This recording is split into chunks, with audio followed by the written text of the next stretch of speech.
What's up everybody and welcome to episode number 4 of A Growing Understanding. Now, today I am back over at Cobra Park Farm and I'm pleased to be joined by a man whose reputation is such that he demands not one but 2 different aliases across the Farm Simulator network.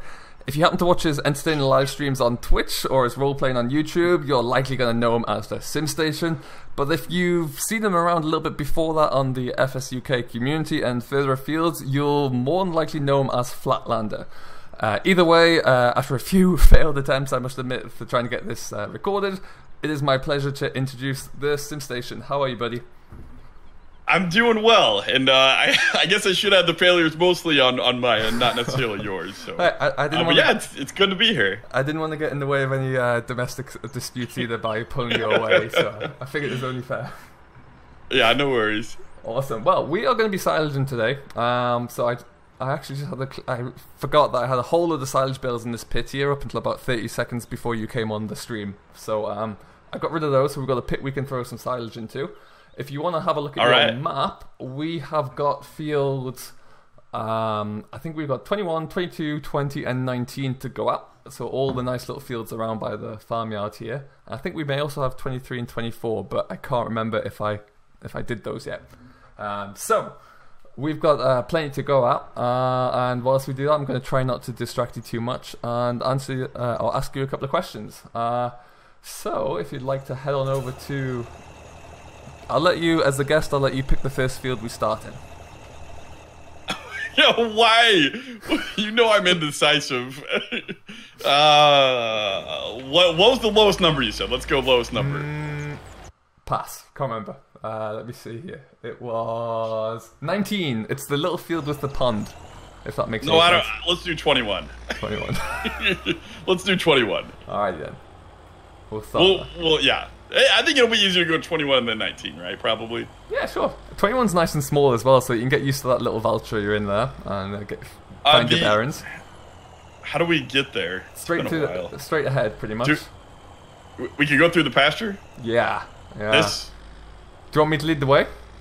Yeah, why don't you just... Yeah, no, that'll be a bit easier. No, don't take any of my cows, though. I'll be very upset. I will drive around them.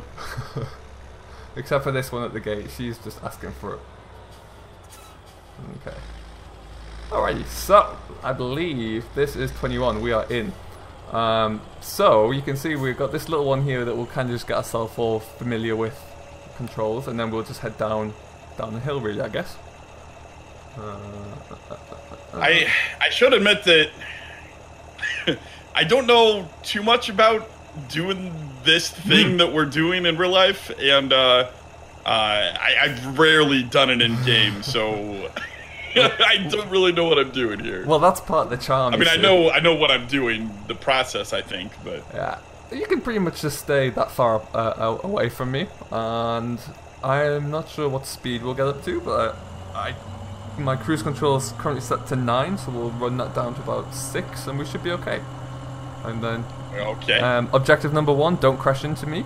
Objective number 2: that's a good objective. See number 1. So we'll be fine. We got this. Okay. I've seen some of your streams and multiplayers. We can figure this one out. I'm a little bit nervous. I don't think I've ever been. I don't know. The only time I've done silage in Farm Simulator 17, I think's been on the Stop and Block multiplayer series I did, and then I was in that big crone. So well, that makes it a little easier. There we go. Do I let you turn first? I'm going to turn first. I'm going to take that far swath just so it gives us a little bit more time. Okay. There we go. And then in theory, there's nice big rows here, so it shouldn't. There's less likelihood of us crashing into each other, I would say. Which is important. Let's hope so. Very much underrated.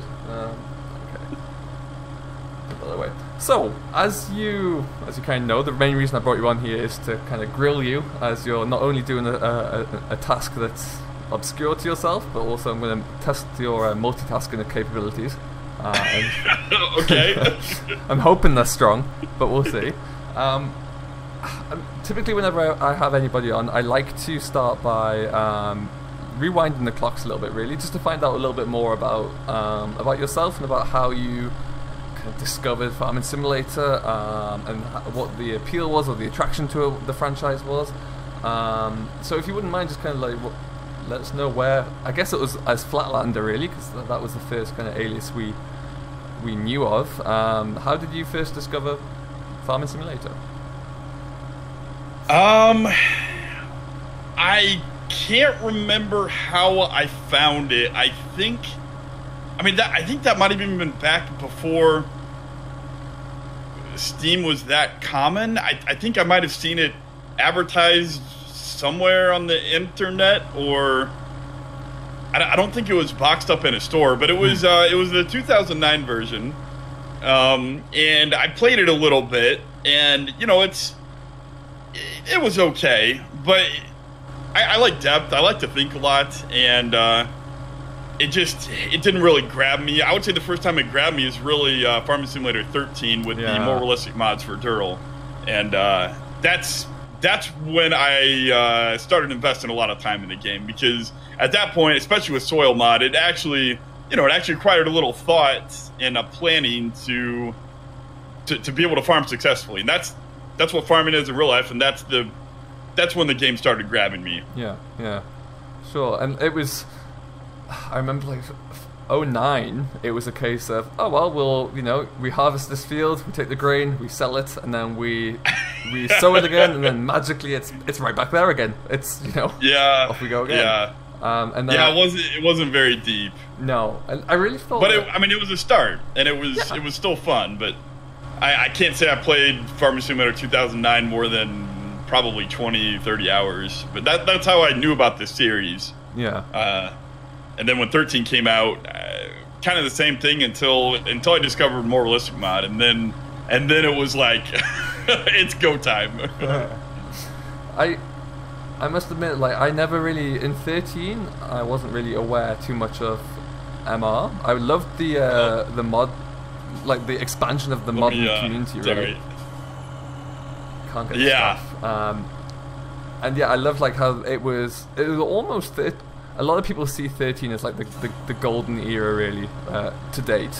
There was a lot more scripting capabilities. I find there was a lot more, the modern community was vast, was expansive. I had a whole load of people who maybe, I don't know, just aren't in the kind of community anymore, who have moved away, whatever it may be. But there was certainly a lot more there, and it kind of grabbed your attention a lot easier and held it, I would suggest. But I do remember when the soil mod rolled around, I do remember spending an awful lot of time sitting spraying crops, which was like, yep, this seems about right. This is yeah, I am just about 100% full right now, basically.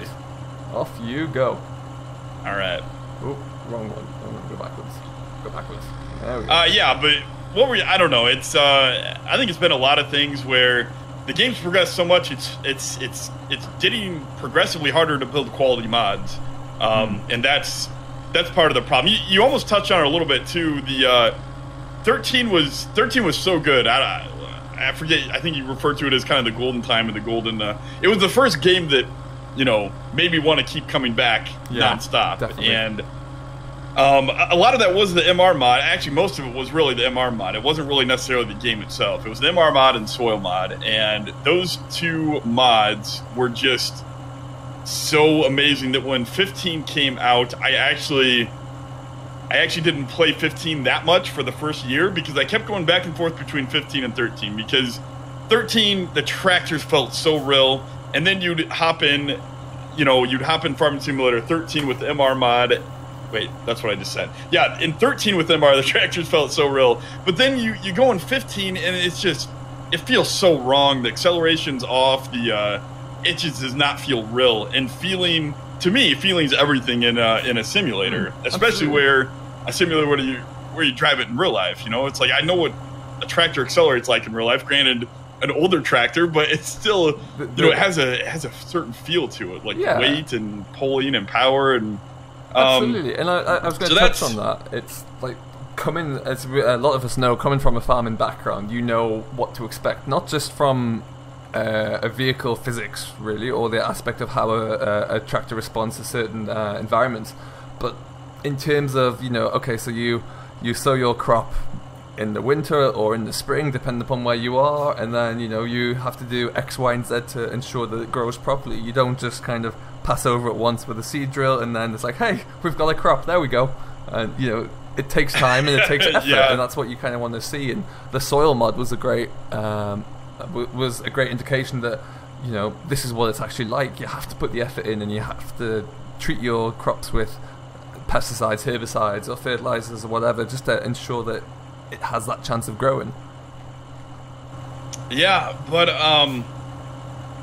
just to kind of wrap up that thought, the problem is, the reason why I kept going away from 13 was because the graphics in 15 just looked so much better than 13, and it kept me going back to 15. And obviously, eventually, there was MR Lite a little bit there, and that helped a little bit, but it was not near as widespread, and it wasn't capable of modding really, unless you knew scripting that well. And it's just, eventually I went to 15 just because of the visuals, but I was never really happy with the game because it always felt fake, and that's why I am really loving Farming Simulator 17 with the more realistic mods, and Dural's just done such an awesome work. I would say that I don't know if this, I think I saw this on the question. Well, maybe before I answer another question, I'll just stop there. But yeah. Okay. Well, we'll get to that one later, I'm sure. Yeah. So, obviously, you kind of touched on there that it's like, you've been kind of like a consistent player throughout, really, with 13. Once 13 kind of arrived, once you got over, 9, when 13 arrived and you realised the added immersion really was there, you've been kind of a regular player. It's not been something like you've kind of perhaps ghosted away from time and time again. I myself, I remember I did play 13 a lot, but not as much as I have recently, because of just interest kind of changed a little bit. I moved away, I didn't have the time as much perhaps, but whereas there are some people who I know who are avid, that regardless of what happens, Farming Simulator is there, it's the main consumer of time. And it strikes me that would be the same for yourself. As soon as 13 came and you were able to delve into this whole world of extra realism, that kind of just held you, really. Yeah, I was gonna say something about that, but I forgot what it was. What was I gonna say? I'm totally drawing a blank now. I'll remember what it was in a little bit, probably, but just shout as soon as you know. Just move on. Okay. There we go.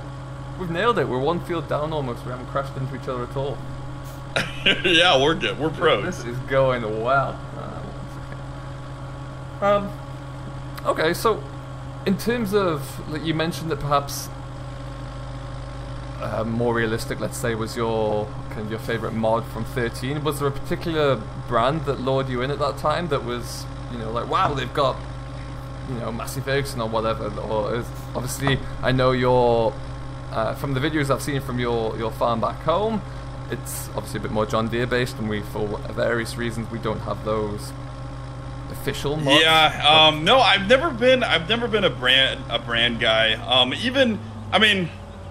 I really only care about the brands on the Tazewell County map that I play with the guys on the server, just because it helps it feel real. The largest, most single John Deere dealership in North America is actually in Tazewell County. No way. And because of the area of farmers that dealer has grown, and that's kind of what everybody just sticks with. There's a few guys that run Case, but other than that, it's almost all John Deere. For tractors, for other equipment, like planters, it's mostly John Deere, but there's some Kinsey. For auger wagons, it's mostly Kinsey, and then some Brent in there as well. So it's not all John Deere for all equipment, but for tractors, it is almost exclusively John Deere. And so because of that, the game has never attracted me. I don't really care about mods. The only time I typically buy all the DLC just to support Giants anyway. Yeah. But the reason I care about the DLC is because it typically adds a little bit of extra gameplay features. Or you can do something in a little bit of a different way. Yeah, like the Coon Pack, for example. Yeah, you could do all those things before, but they allow you to subsoil now instead of plowing. So, you get to approach the game a little bit differently. But as far as brands, nothing's really attracted me. It's really been all about the, not to beat a dead horse, but back to the more realistic mod and the feeling that brought to the game, the feeling of realism. I would even say that, that's kind of what I was going to say when you were talking about your last question.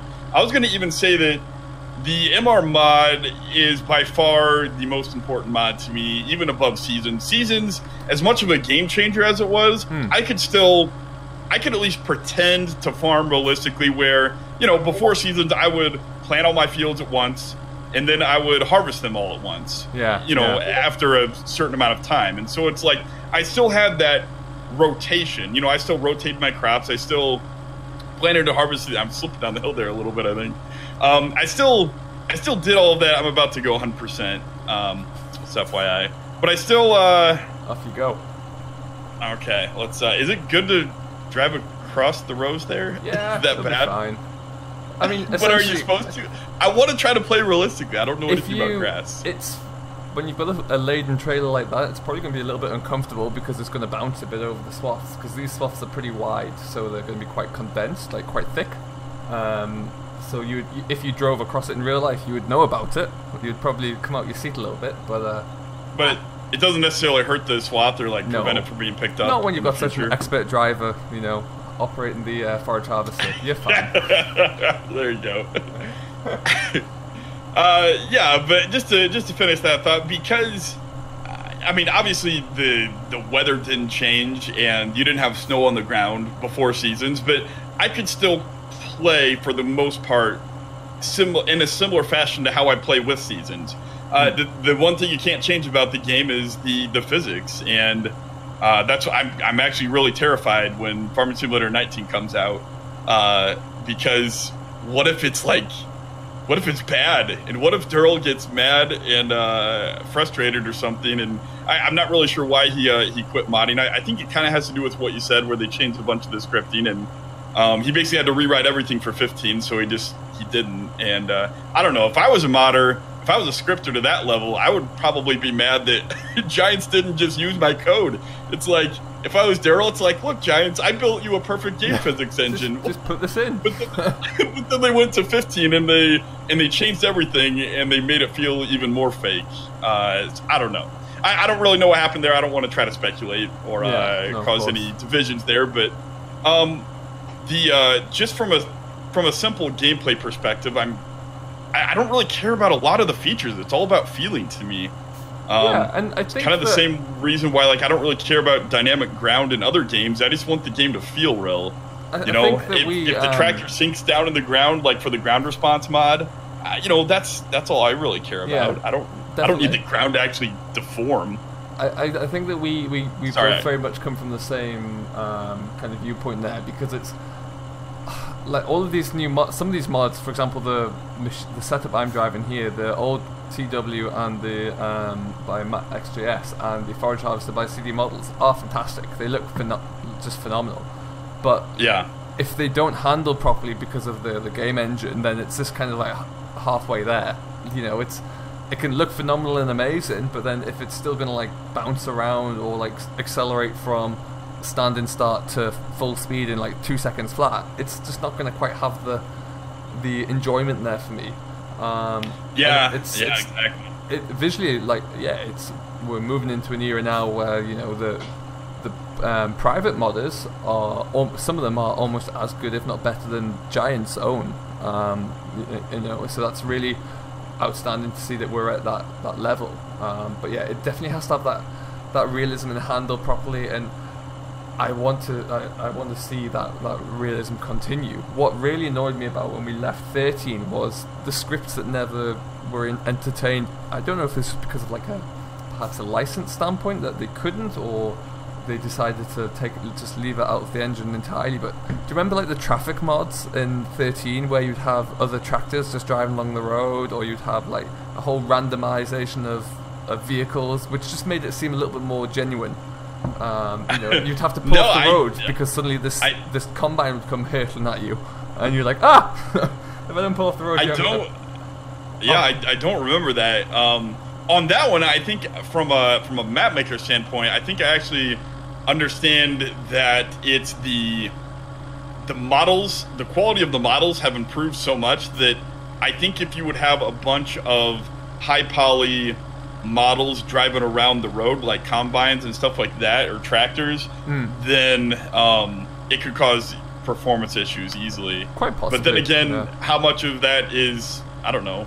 How much of that is limitation of console, and how much of that is limitation of a PC? I don't know. Yeah. I'm sure. Who knows? We are at a time where we might find something out in the very imminent few weeks, months, perhaps. We'll find something out, I'm sure. Well, I'm going to miss a bit. Oh, I've missed some. Yeah. I don't know. That's another reason. I don't know if I'm getting ahead of your questions, but that's one real reason why I'm very interested in Cattle and Crops, because if you do play by yourself, course play is better than nothing, but it is not to the level that Cattle and Crops does it.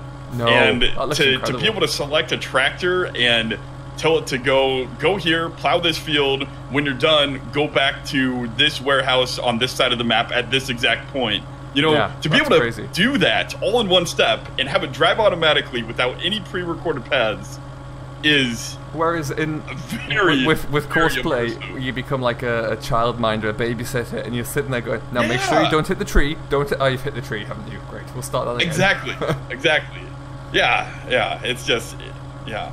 And not to mention you have to record all the paths on the road yourself, and it's a great tool, but that's one of the reasons why I'm interested in Cattle and Crops, is because you were talking about the immersion level of all of a sudden running next to a combine, and so I could see if Cattle and Crops already has that system built in. I'm not too familiar with their roadmap, maybe somewhere along the lines, or maybe for scripters, since the system's already built in, hey, let's set up an artificial fake farmer over on this side of the map, and he can drive his combines back and forth to his farm, So it's like, you see other people working in the fields.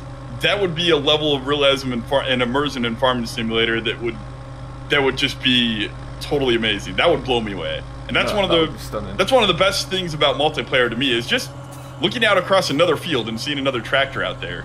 It isn't going like rudimentally backward and forward and crashing into trees or objects that don't even appear to be there when you first set them away, things like that, and the rivers. Yeah, I get you. Alright guys, so at this stage we're going to take a very quick break, and we'll come back to you in just a second. Alright guys, we are back with the SimStation for episode number 4 of A Growing Understanding.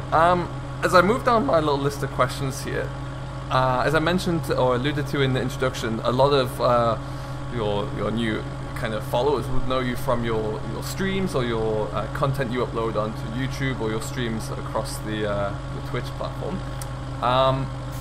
Now, mainly, like we know you, and as the name would kind of suggest, that we know you as a fan and a player of simulation games. What is it about? Because I tune into quite a lot of your videos or your streams when I'm doing a lot of various different things, and we might be building a railway tycoon somewhere. I think I watched you sink a city the other night whilst I was in Premiere Pro. What is it about like the simulation aspect or the genre that appeals to you more than, say, like a first-person shooter or a racing game or something of that description? Is there something that really kind of appeals to you on that side of things? Well, actually,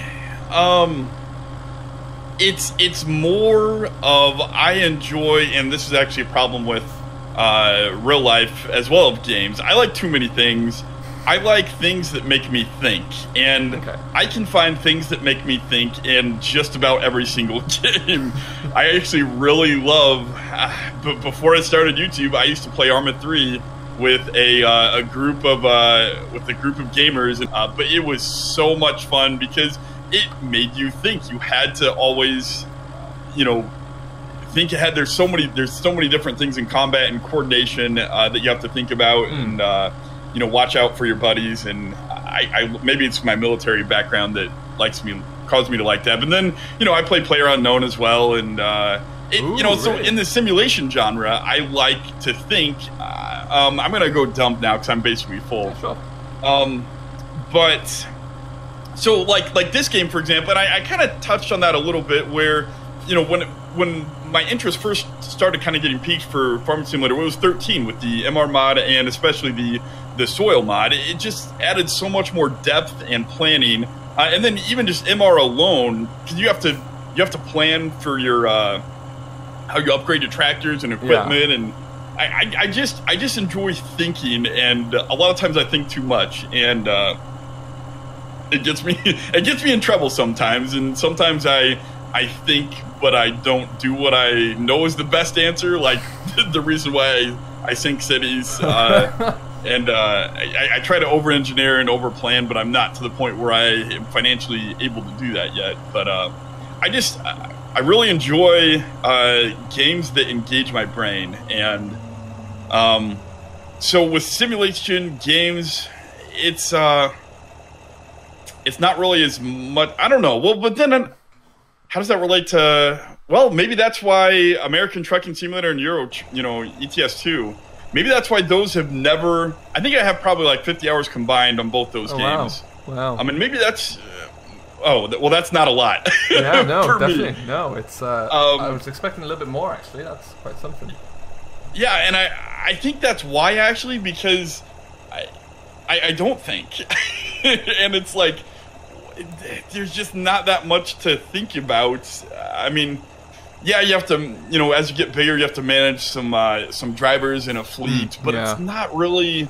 The hardest part about it is kind of picking your route, game, right? Isn't it? It's like, okay, so I'm in this part of either the US or Europe somewhere, and I'm going to take this truck trailer to here, and then you might have to think halfway through about, I need to sleep or I need to fill up. That's kind of stretching the limits, and like. When I've watched your your streams of late on Twitch, which if you haven't been on there or caught up with them and watched the SimStation do this, you absolutely must go over there because it is very amusing and you do very well to involve like the audience to kind of like pick how we, are we going to do this and pick the direction we go into. But I love the. You can see that, as you mentioned, that you're thinking things through. Your kind of analytical mindset looks at the problem, and it's like, right, we're here, and we need to maybe add a new road, or we need to add a new train line in if that's what we're doing. But at the same time, there's almost like the devil sitting on your shoulder, going, "No, go bigger, go bigger." Yeah, why stop there? Add 2 lines. I know. Yeah, exactly. So you cover 2 things. I love problems and analyzing problems, and then the other thing is I like to try to build for the future so I don't have to go back and rebuild it all, but yeah, that gets me. So I know what I should do, but I never seem to do it. So yeah, it's you kind of hit on it there, but that's why. I mean, I think you're right there. That's why Euro Truck just was never really able to engage me. I mean, the views are beautiful. That's why it was able to keep me engaged. Really, doing the drives are fun and just awesome, and that was the best part of the game for me, but it wasn't. I'm getting a little bit wobbly there. But it was never really able to hold my interest for very long. I like to think. I guess that sums up just about every game, why I enjoy every game. So it's not that I don't like first-person shooters. I actually hate a lot of first-person shooters because so, and part of this is because I'm bad at them, but the other part of it is the reason why I loved Arma, and the reason why I stopped playing PlayerUnknown until they get a first-person only mode, which I think they do by now, but I kind of lost interest in the game. But I hated first-person shooters when I outsmart someone and I outflank them, or I set up a perfect ambush or a decoy, and if it was real life and I was aiming with the real gun, I would kill him dead. But because it's a video game, Or, you know, so say like when it was back in Halo, I hated Halo because I would do all these really smart things, and then because they, you know, played the game nonstop, they would see someone shooting them from behind them, turn around, and with their shield only half discharged, they would shoot me in the face and I would die. And so it's like, you know, it's just kind of defeating to know, like, I outsmarted you, but you still killed me because you played the game for longer. And that's why I love Arma, because it's basically if you outsmart someone and you shoot them in the back with one bullet, they're dead. And with some of the realism mods, you know, they have things like limb damage and stuff like that. And they add medics, and there's a bunch of other stuff in that game. But so that's kind of why I like certain games versus other games. I just and, you know, and then games that have an RPG element, it's not really the RPG. Well, I mean, I guess it is. I like thinking about, okay, so if I give my player this ability, I can do this, and if I like, you know, if I like this, then I can do this, and then it'll allow me to do this, this, and this, and I do like to role play, and so that's part of it. I mean, those who watch my series probably know that I really enjoy just creating crazy stories, but and that's what I was going to get crazy back stories to. Just all to make it make sense in my head, you know. I like to do things that make sense. I found your kind of like your YouTube channel when you just transitioned over to the West Coast. Oh, okay. And so I started to watch it then, and you were. I became aware that you were. Have we finished this field? Not quite. That we. First off, that you had this great series on the go, but also that you like to roleplay there, and you also implemented ideas such as reverting back to your cash flow and your balance in the books, just to show that it's something that you do on your own, and you build your own Excel spreadsheet, let's say, with a cash flow in there, but it adds that extra element because again it restricts you from just going out there and buying a new tractor when you want, because you've got this cash flow that you're trying to make to work, and again, like you say, it adds that extra element of kind of like cognitive simulation, really, without even knowing that it's happening. But it's something that is so genuine and real that all if you're running or operating a farm as a business, that you have to consider that before you go out and buy a brand new piece of machinery or whatever it may be. So I really enjoyed that aspect of it, because you could see that you would. I don't know if you were talking at us or just kind of like it was you thinking out loud, but it was great to see it. Like, it's kind of both, I guess. Yeah, but it was really nice to see that, because it just adds that extra element to it, and it's something that again it's like kind of a very unique aspect that not very many people do, and the storytelling is something that I think a lot of people are starting to turn to, almost because it is making a lot more entertaining viewing, really. Yeah, and just to go back on that, I didn't mean to. I don't know how it sounded, but I didn't mean to make it sound like I was bashing on Seasons or anything. Like it didn't do anything. But to touch on it, the one thing that it did do for me is it added. It made you more so than the more realistic mod, because that doesn't really have anything to do with this, but it made you think about equipment purchases so you don't drive yourself to bankruptcy. Yeah. Because if you play with long seasons, then that's a lot of maintenance and upkeep throughout the year where you're not making money. So if you overbuy your equipment, you can quickly sink yourself into bankruptcy with high maintenance upkeep bills that aren't paid off by either your farmland or livestock. And so that's the gameplay element that I most love about Seasons. It's not really even the changing, it's not even the visuals, it's just the extra element of thought that you have to put into your farm, really. Yeah, and the other aspect that you'll only get one crop off one given field or one given area of land a year. You can't. Like if you play without Seasons, you can just fast time and you can get like 5 or 6 crops done in a day, and then hey presto, you got enough money to go and buy whatever. Whereas exactly, you really have to think about it. It's like, okay, so I managed to harvest X number of tons or bushels of wheat, let's say. I can get this much money for it now, or I can sit and wait on it and keep it in a storage unit until the crop goes up or the demand goes up for it and the price goes up. It's like, so it really makes you think about how you want to do that. I'll let you go then. So yeah, from that aspect, it is great. It really adds that extra structure, and again, that kind of came through with when you're watching your series there, which I thought was really quite interesting, and also, like I said, very unique for the time. Really, really good. Now, I also touched on at the beginning there that you know, you are the Sim Station, but you are also known as Flatlander to many people. Now I must admit I did a little bit of stalking. I went on to FSUK and I was just kind of checking out to see how long you've kind of been around the community, and you know, with number of posts and interactions, etc. And it's clear to see that, you know, the community is something that's very important to you, given by the number of updates or the number of threads you had either participated on or created yourself.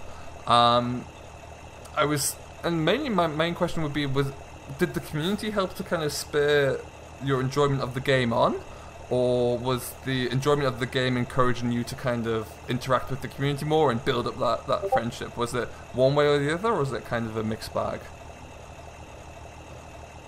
I'm trying to think back. I think I forget how I think I found FSUK through the more realistic mod, and that's why I cared about them at the beginning. And then I can't remember when I first created an account there, but it was really, I think, probably to ask some questions. I don't even think about more realistic mod. Maybe it was just about modding or Giants Editor, and I just found the community was very responsive to questions. I like the look of it better. I know they've redone their website and stuff, but it just feels like, I don't want to talk negatively about Giants, but it doesn't feel like Giants puts too much effort into their forum. Yeah. At least visually. And the FSUK community is a lot better organized, I feel, with lots of different categories on where to post things, and it's just got a lot of guys in there that really care. And as I kind of started asking questions more and more, I was also interested in the community because I found that there's a lot of real farmers there. And so then I'd start asking questions about, well, why do you farm, why do you farm this way? Or like when I first started playing Farming Simulator 2009, for example, I looked at, where do I put my grain? I harvested the grain, where do I put it? And, I think this was it 2000? Yeah, it was 2009. Where do I put it? Because there were no grain trucks. And that's all I ever knew. I was, how old in 2009? I don't know. 2009 minus 1984. However old that is, do math. 25, right? Would that be right? Like, where do I put the grain? Where do I put the stuff from the combine? There's no auger wagon, and there's no grain truck. There's no semi. The semis didn't come until the titanium expansion for 13. No, and right. So I'm like, what is this tipper thing? That kind of looks like something you'd put grain in. I've never heard of a tipper. I've heard of gravity wagons. Yeah. There's no such thing as a tipper in the U.S. The only things that dump are semi-trailers or trucks. For the most part, with very few exceptions. I actually looked at a local reseller, one of the biggest local resellers in the U.S. You can Google this for yourself if you guys live over in the U.K. But it's called Machinery Pete, and he's basically like eBay for used farm equipment in the U.S. And they're spread out all over the U.S. and people can go on there and list their own machinery, or you also have a lot of dealers listing their own machinery. And I Googled tipper on Machinery Pete. Well, I didn't Google. I searched for tippers on Machinery Pete. I didn't find one tipper. It's just they don't exist in the U.S. And so it's just strange look from some guy. yeah. It's like, what you want to do? What now? So it's a lot of it was I'm fascinated by different parts of farming, and even in the U.S., I am continually surprised at how varied the farming is and how many different things you have to do to your fields based on just the soil type alone, let alone the crops you grow and the climate and the temperatures, and so then that's all relative to the equipment that you use. And that's kind of what drove me more and more into the FSUK community. And through there I started talking with Bullet Bill, and kind of developed a relationship with him. And there's a lot of great people over there on FSUK, and it's so to answer your question, I guess I can't, because it's kind of combined, because the community is awesome. I love farming. I love learning about other types of farming, but I was originally there to learn about Farming Simulator. Yeah. So I just found them as the well, and also, you know, it's the fact that they are one of the few websites that actually has quality control when they release a mod. Yeah, I felt like I could trust them, and the moderators, I felt like I could trust them. And you know, they're not trying to lead me astray. Build onto as well.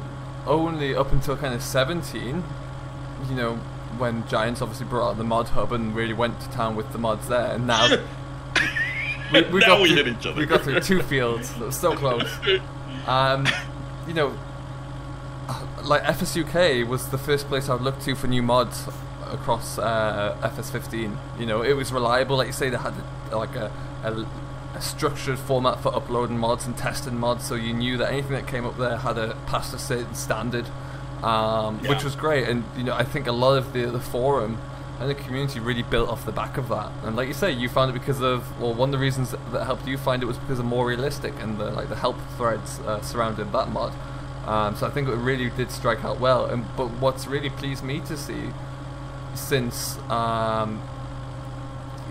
so Giants came around and their mod hub has really lifted off, but the FSUK forum still lives on strong. You know, we haven't lost that.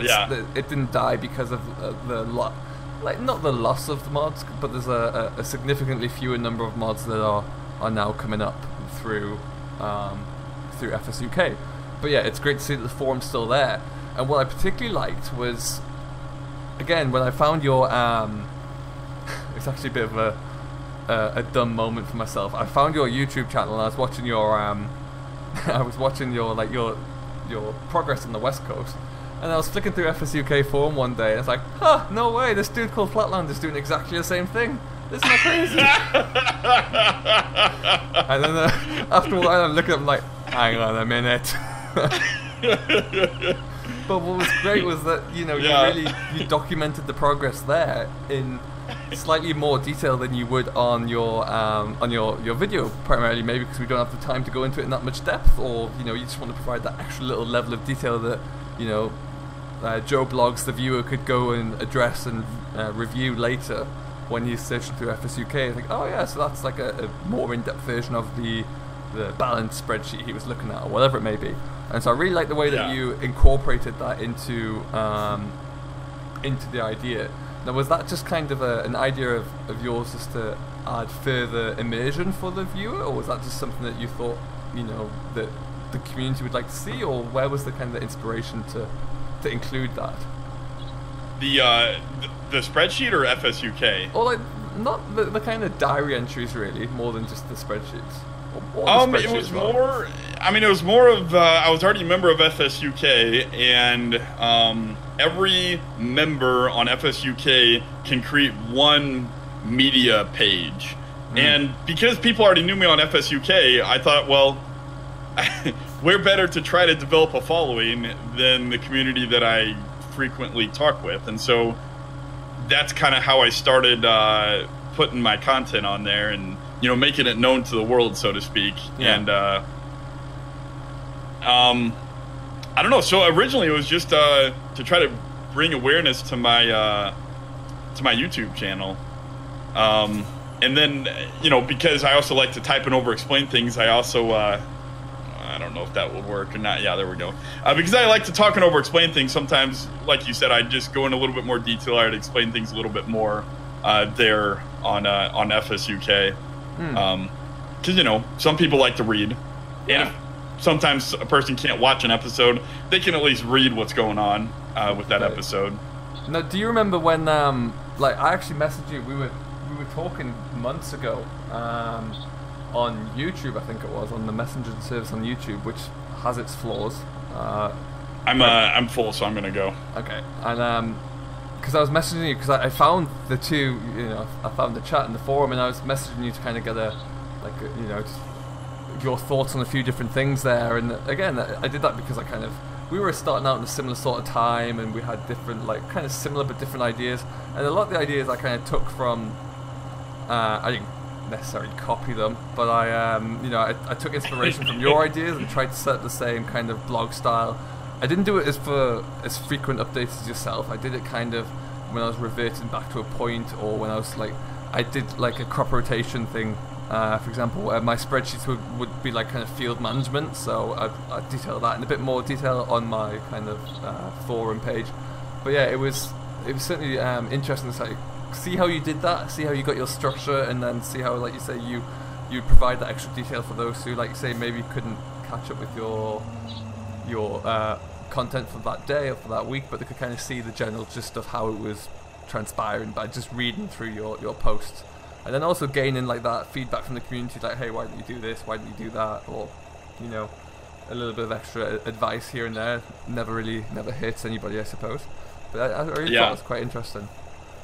What we will do now, though, we're going to take another quick break, and then we'll come back to part 3 in just a moment. What's up, everybody? We are back for part 3 of A Growing Understanding here with the SimStation. Say hello, Mr. SimStation. Hello, Mr. SimStation. Beautiful. Was that too cheesy? I liked it. So, as we move on here, we kind of touched on with your lines of your story and your gameplay, really. When you take a new map, for example, we'll touch at the West Coast, the map that I first kind of got introduced to your channel through. Where do you draw upon your inspiration? How do you create a storyline?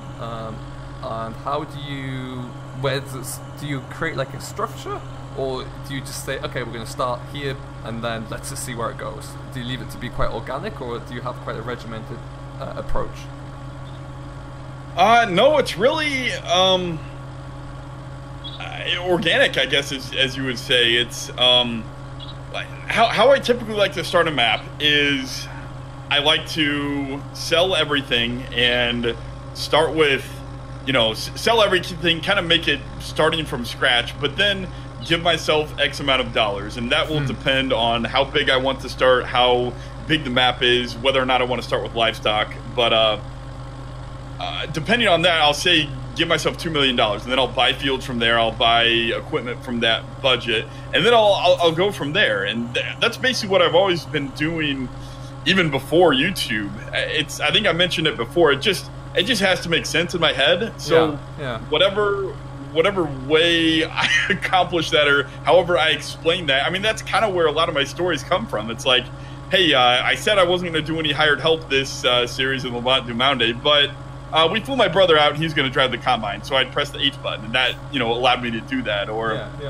like in Oakfield, it's Katrina won the lottery, so that she had the she had to go in the pocketbook, and she bought this unrealistic big food mixer because that's what she wanted to buy. And it's realistic because we're role-playing, and we role-played that she wanted it, and it was her money, so nobody can argue with that.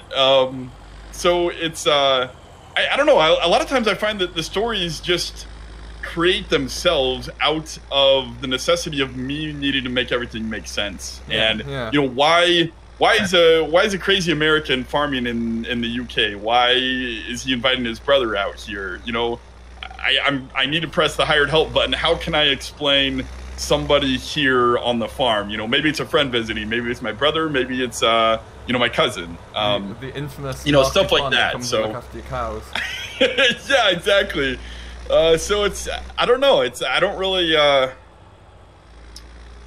think a lot of it was, I used to think that I wasn't a creative person, and well, I'm really not by nature. However, I learned in engineering classes in college that counter to what a lot of people believe, and nobody saw me hit that fence there. Good, because you're on the other side of the tree. I'm watching closely now, though. Every move is going to be under close scrutiny. They taught us a lot of methods for spawning creativity, and like, for example, one way that you can be creative is just say 2 random words, try to make a connection between those 2 random words, and then apply that to whatever you're doing. So I don't know, if you're building a map, house river, just off the top of my head, okay, so maybe I could make a house a pretty little house on the river. Maybe the farm's going to be on the river. Maybe that'll just be a sell point and it won't be a house. Maybe that'll be the sell point and they can, pretend to put it on barges or something like that. And so it was kind of the same way when I roleplay maps. It's like, you see random things around and how can I explain this in my head to make sense? And then so you just come up with a story from there. It kind of just writes itself. I don't really have that much control over what happened. Like, for example, one time I wanted to, there was a new mod I wanted to try out, so I made up some story about class trying to get a foothold in the market there on the West Coast, and they brought in a bunch of machinery at a discount, so I basically got to trade in my old combine for free. Yeah, I've done that multiple times. Yeah. I've had so many demonstration days, it's untrue. Yeah. And almost anything out there can be realistic. Yeah. And we were just kind of talking about in the break there, and I wanted to kind of stop it to bring it onto the kind of on record, so to speak. There are so many people out there who use the tag of realistic or realism, and when really there's very little experience there to base said realism off. I'm gonna switch to the other side. Sorry, I thought you were gonna keep going. And so at least when you're role playing, it's easy to be able to just say, oh no, look, this is role play. I'm not branding this as realistic. I'm branding this as role play. We're telling a story. This is how I want my story to go. And I think it's enjoyable that it goes this way. Whereas, say when it's realistic, or when you try and tarnish or brand something as being realistic without having that realism, you'll only get negative feedback because, this isn't realistic to how Joe Blogs did this, or this isn't realistic to the viewer's experience. So you're almost setting yourself up for criticism because as a direct result of that. Oh yeah, definitely. I mean, we talked about that a little bit earlier about how there's I'm full.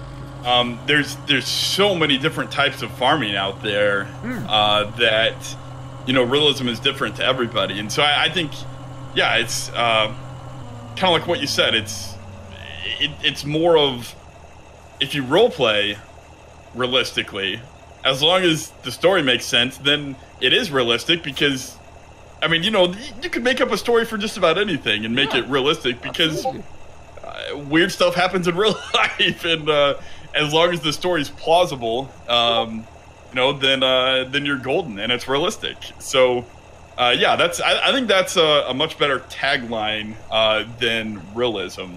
Yeah, and I think that if you look at, let's say, the county I'm originally from in the UK is a county called Northumberland, so it sits right below the border of Scotland, and it's quite a relatively small county, particularly when you can compare it to, say, counties or provinces in North America. But within that, I could play a game to 100% my referral to my experience. So everything that we did to the line when growing up and working on the farm. But again, Joe Blogs, who lives 5 kilometers down the road, his experiences might be completely different. So even in that tiny small area where in theory general practices are the same, there'll still be variations on how things were done because of just traditions of doing it that way, I suppose. So if you then extrapolate that out and multiply it by an entire continent, then you're forever going to be displeasing people because to their mind it's not realistic. Whereas if you make up a story, I look at Eustace Farmer, for example. Some of his stories are phenomenal. How he gives a background when he introduces the new map. He gives an entire oh my goodness, he could be in Hollywood. That guy. And everything is structured out about how I look at the Sandy Bay map was the greatest because he gave an introduction to the map, but also a background story as to how the area grew from a small farmhouse to a bustling little village with a train line and shops and big farms, and there is therefore no opportunity to criticize it because this is my story, this is how it's set out, I'm in keeping with this story, so it's we're making the most of the gameplay that we can because of that exact reason, and then everyone can get on board with that and they can enjoy it and they can kind of we've always said, suggest new options for that story and directions for that story to perhaps take. Yeah, exactly. I mean, one respect disappointing that Eustace Farmer is around, because in my mind everyone else pales into significance, including myself, because he's just too darn good at it. Yeah, he's just he's very unique. I've often said the only bad thing is that he doesn't produce it very often. I know, but yeah. you know, in real life, I mean, that's not really a negative. That's just a selfish negative for me. Because I can't always watch his content when I want to. Yeah, exactly. Because there's nothing new. But that's nothing on him. I think there'll be more coming soon. I'll be sure of it. Probably got the creative wheels spinning. He always got them spinning, I'm sure. I've frequently told a lot of people, including himself, that I would like him just to like follow me around and narrate my life, because I think it would just be a very soothing narration of just what I'm doing on a day. That could be the most mundane task, but you could just sit there and narrate me. Going to the supermarket or filling my car up with gas. He's got a great voice too. Yeah, definitely.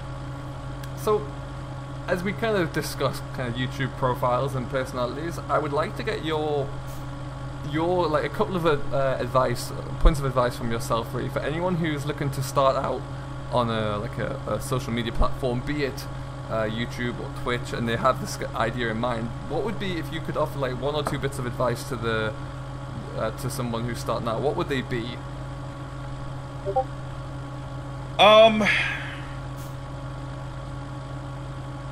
Well, I think the first piece of advice would be realize that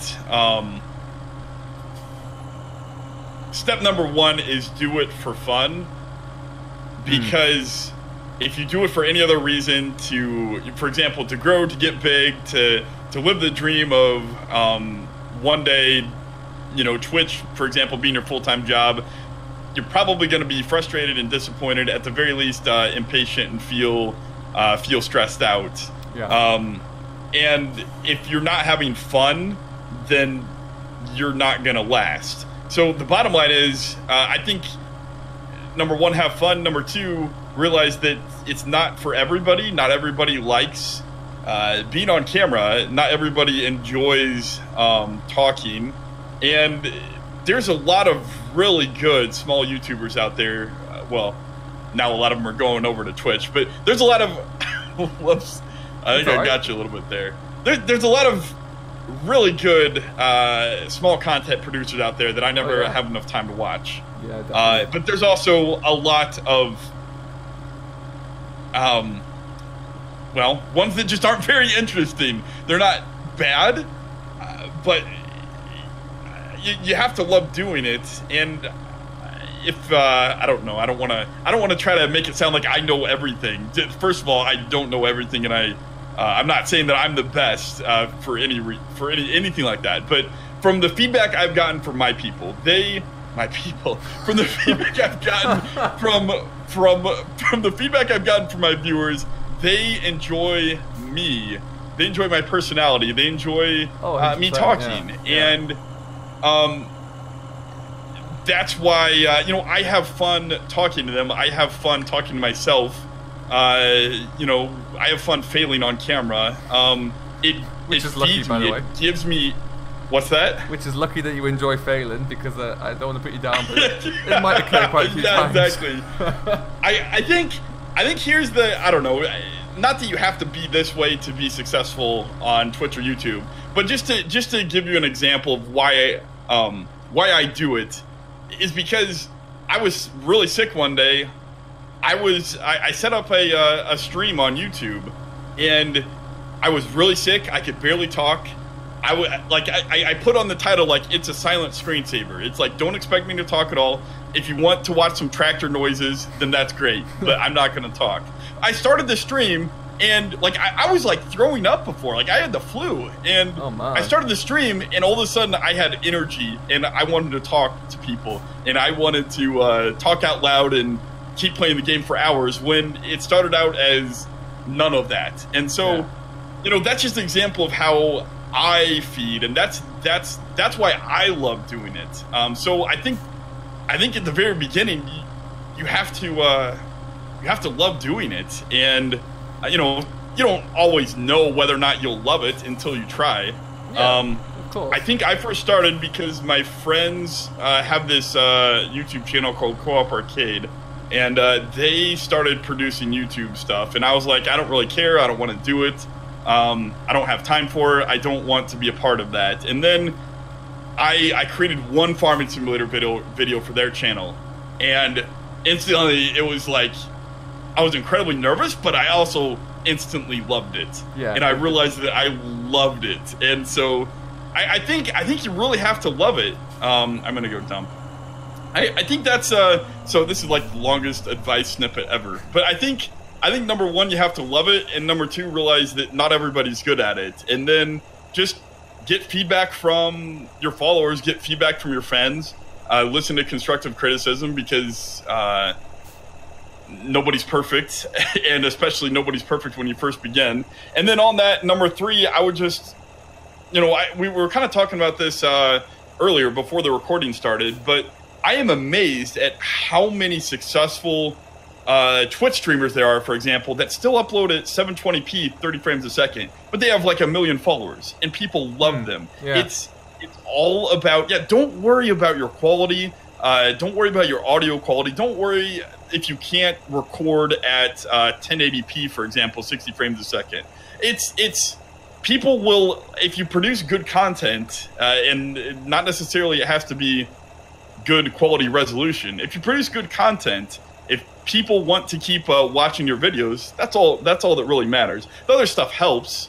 Certainly, try to do things like don't record when your dog's barking, and try to mute out your coughs and stuff like that. But don't obsess about the quality of your content. Well, I mean, I don't want to say quality, because quality is important. Don't obsess about the minor things. If don't obsess about having the perfect recording computer. If all you ever have is a lap. I started on a laptop. Well, granted, it was a Razer Blade with a GTX 1060 in it, so it was a pretty good laptop. A nice laptop. But yeah, it's a very nice laptop. But don't worry if you can't produce top quality everything, and all you ever have is a USB headset for a microphone. The other stuff certainly helps, but if you're entertaining, people are going to subscribe, and people are going to follow you, and people are going to keep coming back, and because it is all about you're an entertainer. In this market where, we use the term saturation quite a lot, where there are a lot of people doing the same thing, that enjoyment of the content shines through. And, you will find that, when I watched your streams, for example, you can tell that you're enjoying it because of the way you're interacting with with those who are in the stream chat, for example. You're enjoying, you're laughing, you're joking along. You don't mind it when people maybe make fun of you for certain things, and it's just kind of part of being a good host, and that shines through. And you can also tell that when you're making the story that you're enjoying making that story as well along the way. And I think that really shines through. If you're doing it because you want to become the next large YouTube inverted commas star for simulation games, for example, then it's not going to work out, because if you're just doing it to try and turn up stats, then people are going to turn off, because it's just not that fun. There's no relationship kind of forming there. Yeah, exactly. Yeah, that's and again, I'm not claiming to be someone like Dagger Wen or someone super successful. I don't claim to have it all figured out, but that's just what I've learned. And then finally, I would just add, don't be afraid to change. I think you kind of mentioned this yourself, but I kind of switched from YouTube to Twitch just because I found out that I thought I would hate streaming. Yeah. I thought all I wanted to do is, to kind of, I don't know if everybody else is like this. I don't know if anybody else is like this. I don't know if this is a marker of whether or not you're going to be successful or not. But I know when I edit and this is probably going to sound conceited, but when I edit my own videos, I make myself laugh, and I have a good time watching my own videos. Again, I don't know if that's everybody. I don't know if that's anybody else, but that might be some measure of whether or not you might be good at it or bad at it. Yeah, but sure. so I do like recording, but as soon as I found out that I like streaming more, I switched, because, well, why am I doing something that's less fun when I can have more fun when I can spend more time doing something that's more fun, and that's what it's all about. It's all about your passion. You know, you touched it on it as well when you said viewers can see my enthusiasm for the game and for what I do, and that's I mean, I just have fun. I go out there and I have fun, and I try not to worry about the rest. It's great. You know, I think I repeatedly ask my viewers about, oh, I don't know about this. What do you think about this? Like, repeatedly, time after time again, I've got the response, we just care about your content. Just do whatever makes you happy because we want to we want to keep seeing your content. And that, you know, so it's like, I would stress about like, oh, what if I switch maps and I've only done 10 episodes on this one? Or, you know, what if I said I was going to keep the West Coast going for like 100 episodes and I only ended at like 50. Like, what are people going to think? I let them down. It's like, repeatedly, it's like, don't worry about stuff like that because people just say, we just want to see you and your best when you're happy. So just do whatever makes you happy is basically it. So, and that kind of goes full circle back to the first point. You got to enjoy it, and then other people will follow. So that's absolutely. That's it. I completely agree. I'm not gonna. We're done talking about this. I feel like people are gonna think, oh, who is this guy? He's got like 1 million followers. Oh no, he's only got like 10. Who is he to talk about the authority? Yeah, that's just stuff that I picked up. So no, I think it's definitely I hope that helps anybody. The golden rules, really, I would say. Alrighty, at this stage, that is the end of part 3. I think we're in now. So we're going to go away. We're going to have a couple of minutes, and we'll come back for part 4. What's up, everybody? We are back for the 4th and final part of A Growing Understanding. Today is actually quite a good day to talk about this, given that we saw the first FS19 trailer hit the World Wide Web. What are your... I just realised that. I haven't seen it yet. I didn't know that happened. Oh, I'm surprised because I woke up and my Discord and my Facebook was just like beeping like crazy with notifications. So you've done well to dodge that. I'm not spoiling. With my wife. I'm not spoiling that by saying that you know, it doesn't really give a great deal away in my mind. I'm not surprised there. Have we got any more slots in here? Is there more behind us? What we're going to do, we're going to have a quick look-see. There might be one more field. If there's not one more field, then we might have to just go and like compact the pit down, I think. Okay. But follow me. What would you like to see? I'm at 85%. I'm gonna go empty this out then. Okay, I'll let you go take a look. No problem. What would be your preferred? Oh, I may have just crashed. Oh, I crashed again. You crashed again. You didn't see. I can cut that out. That's fine. Nobody saw a thing. So exactly. I'm gonna have a quick look up here. If there is anything up here, you're gonna turn left, and there'll be the 2 fields up here. Okay. Yeah, what would you really like to see straight away from FS19? Now, this can be in terms of physics or gameplay or brands. What would be something that you'd really like to see enhanced? Well, I mean, the first thing I'm going to go to is physics because of all the reasons I talked about previously. That's what matters the most to me, and so I'm hoping either they change nothing and it'll be easy for Dural to make it MR ready, or they just took Dural's code and made the machines realistic, because otherwise it's going to be the same thing. I don't know. I'll probably play it, but it won't keep my interest for very long because it's not going to feel real, and that will be disappointing. But aside from that, I've really missed other things like I don't know. They talked about. I remember when they put out that survey a while back. They talked a little bit about more ways to sell your grain, and so something like that would add so much gameplay depth, because in real life you typically sell most of your grain, the bulk of your grain, in something called contracts. So the price goes up in the summer, and just for all you UK people, we harvest in the fall, late fall, October, November range. So when I talk about summer, it's not like a harvest time. We don't harvest then. I know a lot of guys in the UK harvest their cereal crops in the summer, Yeah. which always throws me off. Side tangent. I see the I see the harvest in real life, like 2017, like images on FSUK. Like, what are these guys talking about? It's summer. They're harvesting already. When I first saw North American Harvest, there was these farmers, sorry, in Saskatchewan, Canada, and we were driving through that, and it was November. We were going to a family birthday on my girlfriend's side, and I'm like, they're harvesting canola. It's November. What in God's name are they doing? What happened here?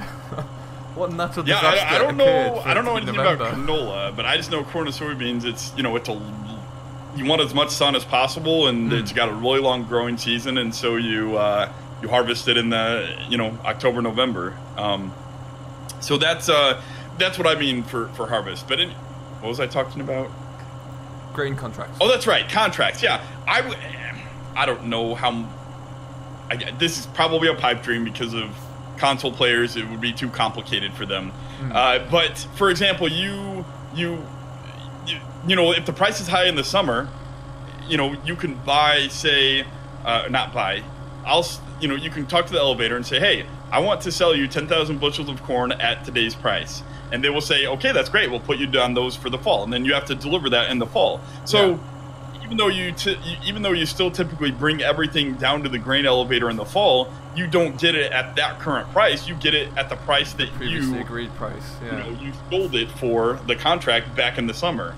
And just simple stuff like that would add a lot of depth to me. I also like the feeling of, I routinely have this dream where trucking simulator and farming simulator and maybe car mechanic simulator or tractor mechanic simulator are all going to be one game. Merge into one, absolutely. Yeah, so how awesome would it be? If you were a good enough modder, you could probably do it yourself. You probably have to host your own server. Well, kind of like Global Market, but so some way that the game is more globally connected, where you have a global price of these goods, and it's driven by how many other players are buying and selling the goods. Across the rest of the world. Obviously, since it's not realistic, there's, it's an artificial supply and demand system. You would probably need to, set some, set like an upper bounds and a lower bounds on that, so the price still stays somewhat realistic. But that's what I would love to see. I would love to see more improved economics and the realism factor. And then the third thing for me would be the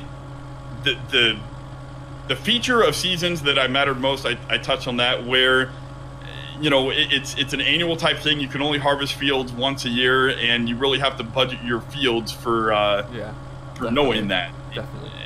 So those three things are probably the most important to me in the game. Really anything that improves my anything that makes me think more, I will look for and enjoy in Farming Simulator 19. There were a few applications. So that's just to summarize that. I think we had the horse app where we were able to kind of plan how much seed we'd actually need to buy given the size, the acreage of a certain field. So, when it gets to cultivations and then you're establishing your crop, you knew that, okay, I had to budget, argument's sake, $1,000 for seeds because that's how much I need in order to plant this field, and then that would turn into maybe this amount given that I fertilize everything properly, and we'd get sufficient revenue back from it. And again, that's just more basic kind of planning that really, when you execute it properly, adds so much extra into the game. Should really have been on the other side of you, I think, for that. It's alright. You've got a little bit more space to get into there now, so. I forgot I did these fields, otherwise I'd have rode them up to make it a little bit easier, but never mind. That's fine. The other thing as well, which I'd love to see, is just better, in some respects, just better physics. And like an actual rain mask, whereby it doesn't rain inside buildings anymore, would just something that's, it just seems so obvious, and it's like you're standing in the middle of a barn, and you get the rain's coming through the roof, which drives me crazy. It really ruins your immersion, it does. The other one is bale physics. I would love to see bale handling is significantly better now than it was in 15, and streets better than it was in 13, which was just like an absolute nightmare. But just to see like a slightly improved bale handling system, whereby when you come to pick up a bale with, like, let's say a front loader and a bale spike, or one of those, the main issues are, you know, the grabs to pick up silage bales. When you get close to a bale, the bale starts to like move away from you, and it's just so frustrating when you're trying really hard to make a nice trailer stacked with silage bales, and they're all just like moving around the field and rolling away from you, and it's just the most frustrating thing in the world. If they got those two things nailed down, then, definitely, then perfect. That'd be ideal for me. But now, have you had any kind of insight, or have you dabbled with any of the new competitors that are arriving? So Cattle and Crops or Pure Farming, for example. Have you touched on any of those games? I was I still am I think it's a gold level, like a 4-year supporter of Cattle and Crops. So awesome. Once that game releases, I'll get 4 years of content from them for free. Nice. Free quotes. Yeah. If I had the money, I believe in them so much I would have done Lifetime. I think they'll fix their problems. The reason I am most intrigued about that game is because they have nailed the physics of actually driving. It's still it feels a little bit fake in the field, but I don't see why they won't be able to fix that. It feels real driving the tractors around, and that's the most important thing in the world to me in a simulation game, in a farming game. So for that reason, I'm most excited about Cattle and Crops. I used to be really excited about Pure Farming because who was it? It was either the lead developer, the CEO of Techland. It was someone really high up. Shared a story about how he grew up on the farm, and so they strive to make it a realistic experience. But from the recent videos I've seen of Dagger when playing the game, you know, maybe I've basically written it off. Yeah. The disappointing thing for me was I still pre-ordered it.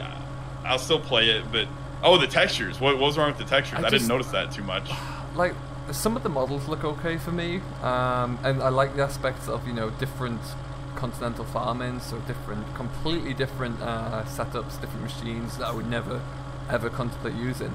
But when I think I was listening to Landy Kid the other day touching it as well. Some of the textures of the groundwork just looked, they didn't look anywhere near the standard of FS, and they didn't have the deformable terrain that Cattle and Crops had. They just looked like they'd be almost going backwards, really, for me. So I thought that was very disappointing. I'm yet to see, you know, I think the telltale for me was, I know Daggerwind said, well, there were two things. One, Daggerwind was not using a steering wheel.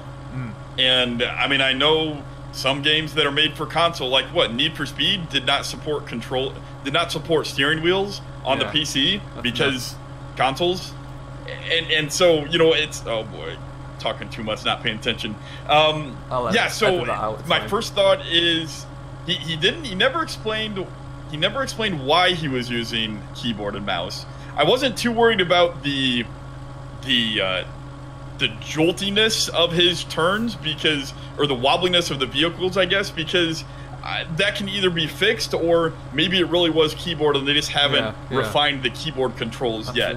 I'm willing to give him the benefit of the doubt on that one, but the telltale sign for me was when he stopped in an instant. Yeah. It's like, it was like 20 kilometers an hour to 0 on in the space of inches. Yeah. Like 2 inches, not 20 inches. That's no fun. It was just, it's like, so that really had me worried, because that's kind of indicative of the game either doesn't have a physics system, or it's an artificial physics system where they try to simulate some stuff, but they don't do a good job, and so they just kind of forget the rest, and or there's something majorly wrong with the engine. I don't know. That's again, I'm not a programmer. I don't know how much it'll take to fix those, if they even care to. But things like that. I think Pure Farming will be very successful on consoles because of I really like the idea of the different farms and the global farmer, and you know, I'm always fascinated by different types of farming, but it just goes back to square one for me, where if the most if the thing you do most in a simulator is fake, which is driving in a farming simulator, yeah. If that is fake, that's step one to me, and I won't be able to get past the game. Yeah. So, and I can understand why, from like an arcade standpoint, that you want to be able to make it a bit more like pick up the controller and go kind of thing from a console perspective. But then, you know, even console players with all of the machines out there, there are console players on Farm Simulator who crave that kind of genuine experience, but just don't have the capability to have a PC, so they still want to get that. And with FS, to a certain degree, they are getting that. You know, the implementation of Seasons mod on consoles, for example. But yeah, they're just if you're going to be stuck without that capability for pure farming, then it's really going to struggle.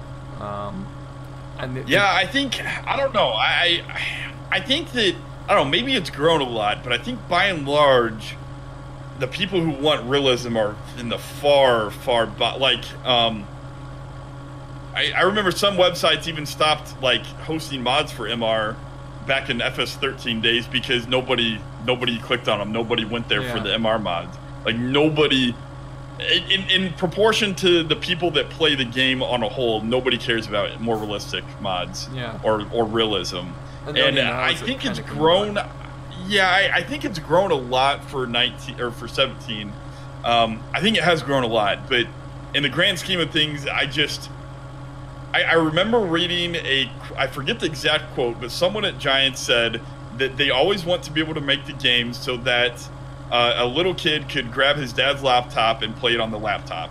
And that that kind of sums up Farming Simulator and the changes that they make in the game. Any change they make, it's not going to be hard-coded. At the very least, it'll have the option to turn off the difficulty because you don't want to confuse a little kid.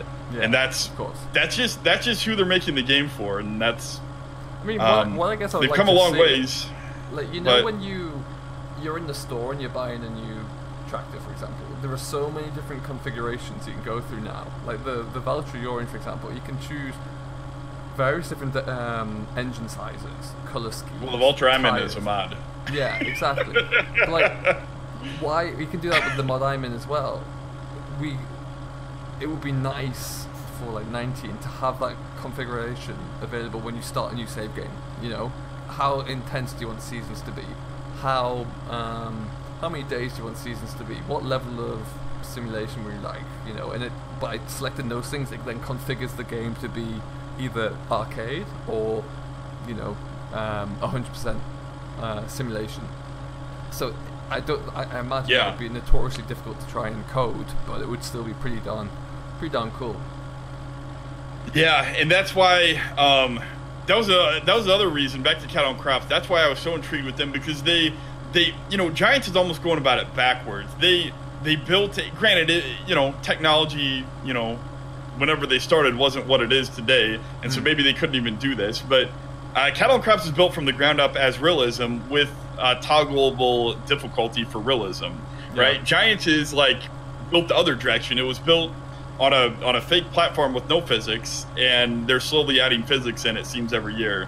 So it's almost like they're going about it a completely backwards way than to how I like it. I like the realism, so I'm glad Cat on Crops is basically hard coding that in. But then I guess it's not really hard coding, but they're building that as their focus first, and then they're allowing that adjustable based on that. So I don't know. Giants has come a long way. It'll be interesting to see what 19 brings, but no doubt. I'm looking forward to it. I don't know where Cat on Crops will be when Farming Simulator 19 comes out, but I could easily see myself switching over to Cat on Crops and forgetting Farming Simulator 19, at least for the short term. Yeah. And maybe even for the long term if MR never comes out, or if the physics are just so bad that Dural gives up again and doesn't recreate MR for 19. That would basically be a game ender for me. I just nail in the coffin, so to speak. I'd still play it. Sorry. I may have been looking away. Scratch a little bit of paint there. Machines look better without paint. Yeah, there you go. They look more real. Exactly. They look worn in and used. Nobody has a perfect paint job. Exactly. Alrighty. So what we're gonna do now, we're gonna just. I'm conscious I don't want to take up too much more of your time. I'm gonna hit you with 3 quickfire questions. And so the first one would be across all of the versions that you've used. So 09 onwards. What's your favorite map of all time?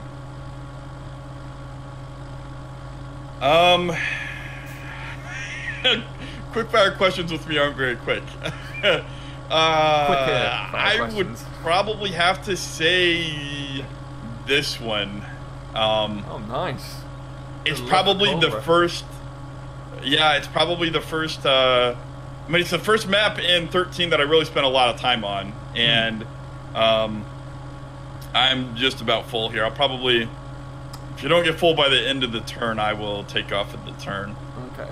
But yeah, it's. I would say without a doubt this one, just by the. If you measure it by number of hours, definitely this one, and if you measure it by just my.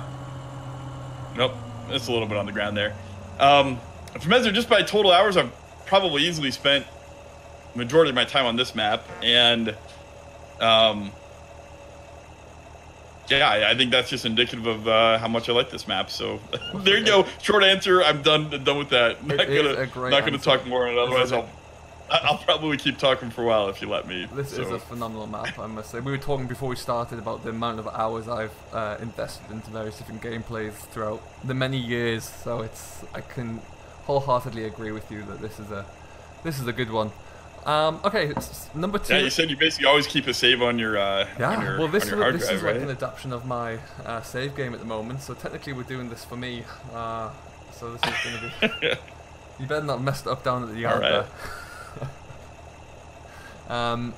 Alright, so number 2, I mean, we kind of already know the answer to this question. Anyone who's listened thus far would know. Favorite mod of all time. And so to make this a little bit more interesting, I'm going to remove more realistic. You can't choose more realistic or seasons. Give me a machine that is your favorite mod of all time. A machine. Well, yeah, I'm glad you specified machine. Otherwise, I would have gone with the map.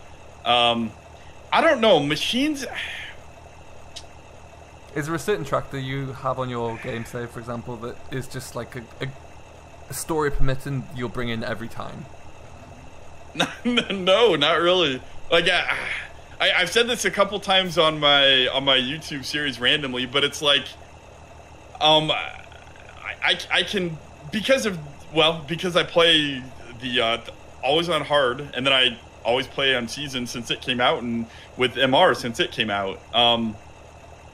It takes me a long time to work my way up to the big tractors, and it takes me a long time to even be able to afford another tractor. So because of that, there's so many tractors in the base game that I haven't even touched, even in like a test map or a test mode, just fooling around, let alone, playing with the tractor for more than 30 minutes on a save game. So I don't know. I don't really look for I mean, I guess, okay, so I guess the one thing the base game doesn't have is American style grain trailers. So I guess the easiest answer is the Dakota grain trailer on American Eagles modding is got to be my favorite mod for Farming Simulator 17 when you exclude more realistic mods and seasons. I think everything else, like chop straw is nice, but I could live without it. GPS, same thing. It's nice, but I could live without it. A lot of stuff I can live without, but if I'm playing on a American style map, I gotta have a realistic grain trailer. I'm not pulling a bandit around on that map, or what's the other one? What's that other brand? I forget. The Fleagle. Oh, the vanilla Fleagles. Yeah, they're no fun. They are no fun. Yeah. It's there's a lot of stuff that they're missing for American style equipment, and that's gotta be my favorite mod then, if you exclude those other things. Awesome, nice. I should definitely check that out. Again, it's not really something I would use that often, but what I feel like might happen, I'm looking forward to Bullet Bill's next creation landing, because I'm going to go full on North American there. Everything. Will be as legitimate as possible. So that's going to be great. I can't wait for that one. So finally, last quick question. who would, if you had to pick, let's go your top 3 kind of personalities within the FS community, be it either YouTube or from a forum perspective, like from the FS UK, for example, who would be your top 3? Well, I 2 right off the top of my head is right as I hit the fence. I saw it. Let's start over. Come on. I mean, full disclaimer, I struggled getting into this gateway as well with the far time. Well, I was driving with inside the cab, and I wasn't really paying attention.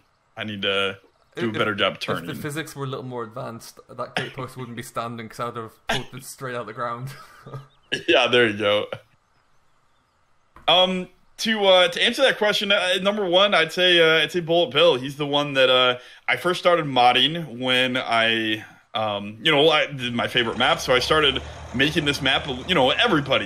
No map is made perfect for everybody. So I did a little bit of customization. I moved the cows around, and I kind of moved the cows and the sheep all in one farm because that's what I'm used to in real life. So I kind of like everything on one farm, and so I did that. I made a few other adjustments. I added some trees, a few places.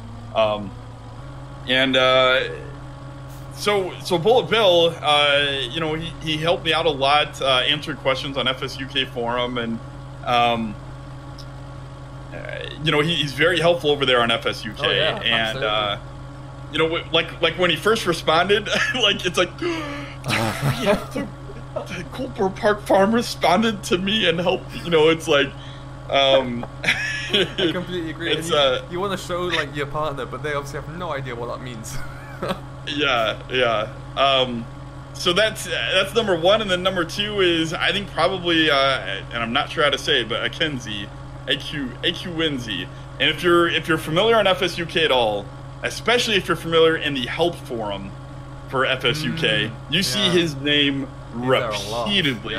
He answers so many questions over there for so many people. Even if he doesn't know the answer, he works on looking it up himself just for the sake of increasing his own knowledge, but also to help answer the person's question. And he always includes very good images of things circled in Giants Editor. Move this, adjust this. This is what you need to change. And he's just, I can't tell you how many times I've posted a question over there, during when I've been making maps, and his name has either popped up in my answer, or if I happen to Google the question, I'd often Google FSUK random question X, his name would come up.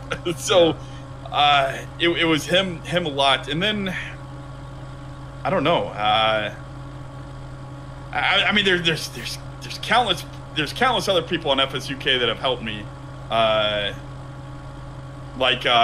Hoots helped me out a lot over there, and what is it? I forget the CCS 101, I think is his name. He's helped me out a lot, especially since he kind of builds American maps as well over there for FSUK.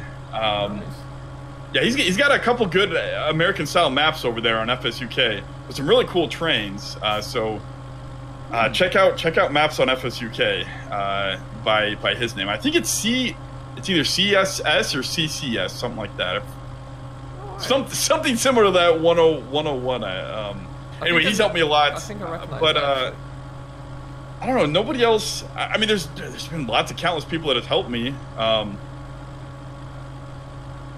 don't know. You asked about YouTube. I would probably be able to answer that quicker, but I don't have a lot of time to watch other people's YouTubes. Yeah.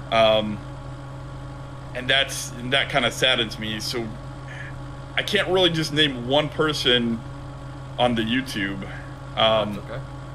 I mean, if you extend the question to who is my favorite YouTuber, then that would be Colonel Failure, who does mainly Transport Fever and a little bit of some other building games, but definitely Colonel Failure, hands down, without a doubt. Colonel Failure. He makes me laugh many times each episode, and he fails a lot, which I like. He's kind of got a realistic.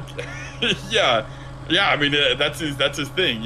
Failure is an option. Is his motto, and he makes me laugh so many times. I try to catch every one of his videos, and he rarely streams on Twitch, but I always try to catch his Twitch live stream. But that's I've been a fan of him long before I don't know. I can't really remember when, but it's he's been my favorite YouTuber for a long time. Ever since I basically started YouTube. So awesome. Alright then. That's that's a good enough answer for me. I think if everyone, I'll find his link and I'll put his link in the description below for anyone who has yet to find Colonel Failure. We can give him a bit of a shout out. I'm sure he doesn't need it, but yeah, we'll put his link down below so you can go and find it. At this point, we are done, my man. All that's left for me to say is thank you very, very much for joining me. It's been a great pleasure to actually have you on here. It took us a little while to get going, to figure it out and kind of get a few schedules lined up, but yeah, I'm delighted that we were able to do so. If anybody who doesn't know of you would like to find you, where can they find you?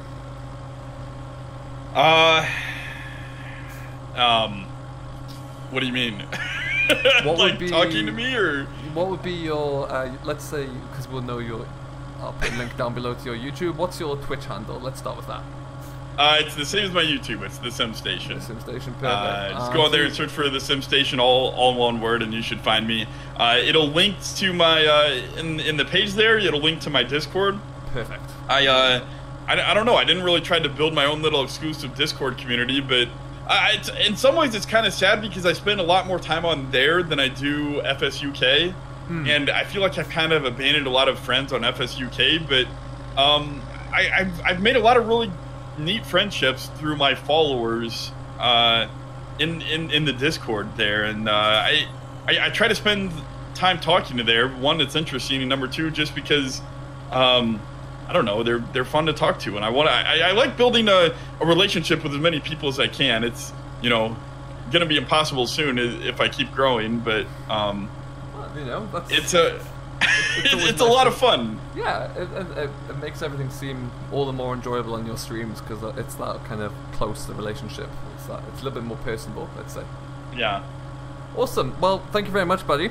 We have to leave this here. I don't want to take up any more of your time. But yeah, thank you very much for joining me today. If you have managed to make it all the way through watching this, thank you very, very much. Please do, if you haven't already, go check out the SimStation for some great content and some hilarious live streams, I must admit. Do leave any comments or questions you have down below, and we'll see what we can do about answering those. But until next time, thank you very much for watching. I have been Simulation for the Nation. Do stay safe, enjoy what you're doing, but most importantly, happy farming.